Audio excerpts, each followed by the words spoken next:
Frères, vous avez été à la liberté, mais ne faites pas de cette liberté un prétexte pour vivre selon la chair. Mettez-vous au service les uns des autres. Voilà, je trouve que c'est un message important, parce que ça nous dit qu'on a été appelé à la liberté. Et souvent, on n'imagine pas la vie chrétienne comme une vie de liberté. Pourtant, c'est ce que Dieu nous dit.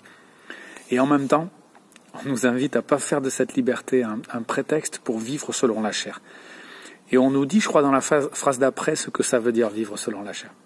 Ça veut dire vivre sans se mettre au service les uns des autres. Voilà la liberté, en fait, que Dieu veut pour nous. C'est la liberté de se mettre au service les uns les autres. La liberté de lui obéir, de résister au péché.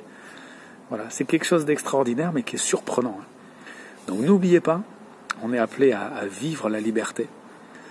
On est libéré de l'esclavage du péché. On est libéré de cette envie qu'on a de faire ce qu'on veut et libéré de l'emprise du mal. Mais cette liberté, c'est pas un prétexte pour faire n'importe quoi et pour oublier en fait tous ceux qui sont autour de nous. On va penser à ceux qui sont autour de nous et on va essayer d'être même les serviteurs de ceux qui sont autour de nous. On va penser à leur bien, à leur bien-être. C'est extraordinaire. Allez, courage. Faisons de cette liberté un désir de nous mettre au service les uns des autres.